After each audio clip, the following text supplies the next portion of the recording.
How to fix iPhone alarm sound is too low. So first, what I recommend doing is selecting into the alarm. And once we have it selected, select sound and just make sure that you have a ringtone selected. If it's all the way at bottom on none, then nothing will play.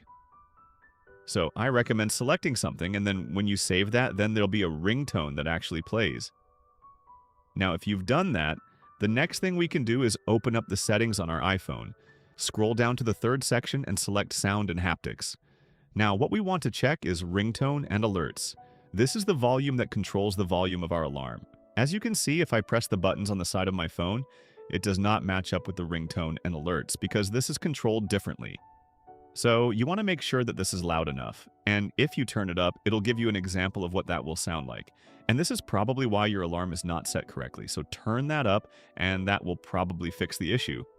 If you have change with buttons selected when you select the buttons on your iPhone, that'll also turn this down. So I recommend turning that off and then setting the volume and you should be good. From there, if it's still not loud enough, scroll down and you'll see volume limit. And you can make sure that this is turned off for limit maximum volume. Additionally, you can go back to the main page of the settings and you just want to select Face ID and passcode. You'll need to enter your passcode, but once you get in here, go ahead and make sure that attention awareness features. If it's on, try turning it off and seeing if this fixes your issue because, as you can see, this will lower the volume of some alerts if it detects your awareness.